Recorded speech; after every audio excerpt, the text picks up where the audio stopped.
she won't confess.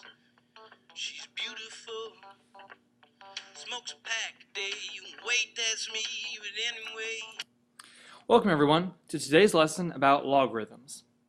As you can see, it's going to be important to remember that a logarithm is a power. As we go through today's lesson, keep that in mind. A logarithm is a power. Let's talk more. You can see, based on the definition, that a logarithm is essentially another way to write an exponential function. Let's start here at the bottom.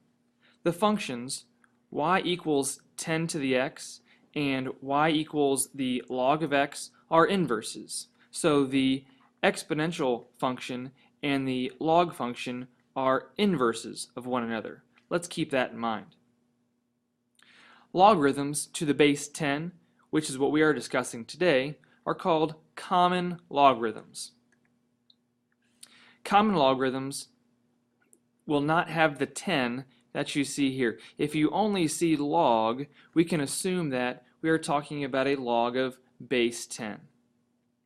Alright, now at the very top is our formal definition of a logarithm.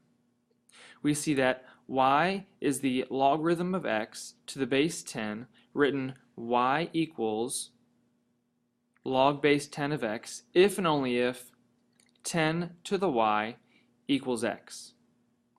I like to think about the wording of a log like this. I say 10 to the what power equals x. Again, this says 10 to the what power equals x. We'll see more about the circle method in just a moment. Let's look at the graphs. The logarithmic curve has the exact same shape as the exponential curve. As you would expect, the curves are reflected over the line y equals x because they are inverses of one another. So, as you can see, this is the exponential curve. The x-axis is the asymptote here. Here is the logarithmic curve. It's the same shape, it's just been reflected over the line y equals x, and now the y-axis is the asymptote. Alright, let's look at how to calculate some logs. To write a log in exponential form, I'm going to use that circle method that we just discussed. 10 to the what power equals 100 in this case. So to evaluate this example, I could rewrite it like this. 10 to the y equals 100. Well, we all know that this y must be 2 because 10 squared equals 100. So y equals 2. Let's look at a few more examples. I'm asked to evaluate the log of 10,000. So this means 10 to the what power equals 10,000. Well, this must mean that x is equal to 4. 10 to the what power equals 1,000th. X must equal -3. Last, 10 to the what power equals 10. X must equal 1. So you can see we can repeat this question over and over again. It's the base to what power gives me the constant. Alright, moving on. Let's look at how to calculate logarithms on your calculator. On the TI-84 or the TI-83, the log button can be found right below x squared. Let's use this button to calculate some of the logs in example number 2. So, to do the log square root of 7, in my calculator I'll simply type in the log button, and then I'll enter the square root of 7, and you should get approximately 0.4225. How about the log of 16?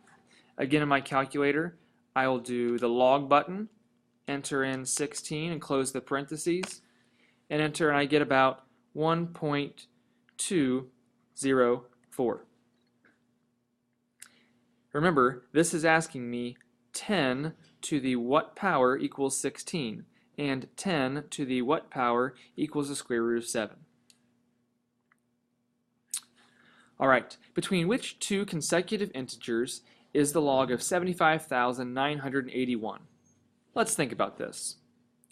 Do we know what the log of 10,000 is? Sure, that's equal to 4.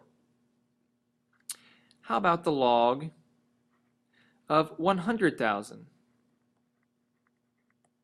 That's equal to 5. So since 75,981 is between 10,000 and 100,000, the log of 75,981 must be between 4 and 5.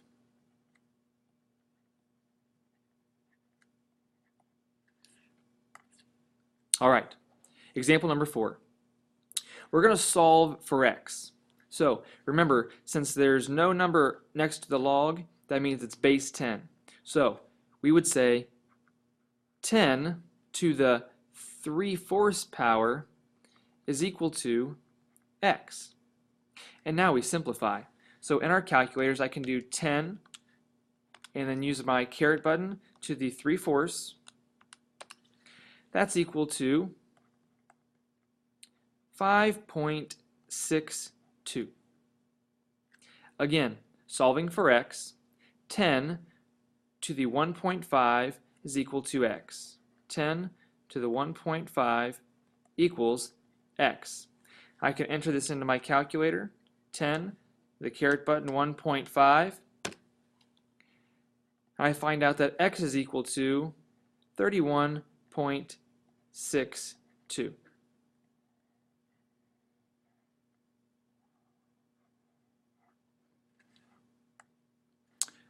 All right, now you try. Solve for x in both of the on your own questions and then check your answers. You should have set up x to the 1/2 equal to x. In your calculator, you can do 10 to the 1/2 power, and you should get 3.16. In the second problem, you should be doing 10 to the 0.71 power equal to x. In my calculator, 10 to the caret button, 0.71. And x equals 5.13. There you have it. There's our information about common logs for today. Stay tuned for future lessons about logs with different bases and something called the natural log. So long for now. She doesn't care a thing about that, hey. She thinks I'm beautiful. Meet Virginia.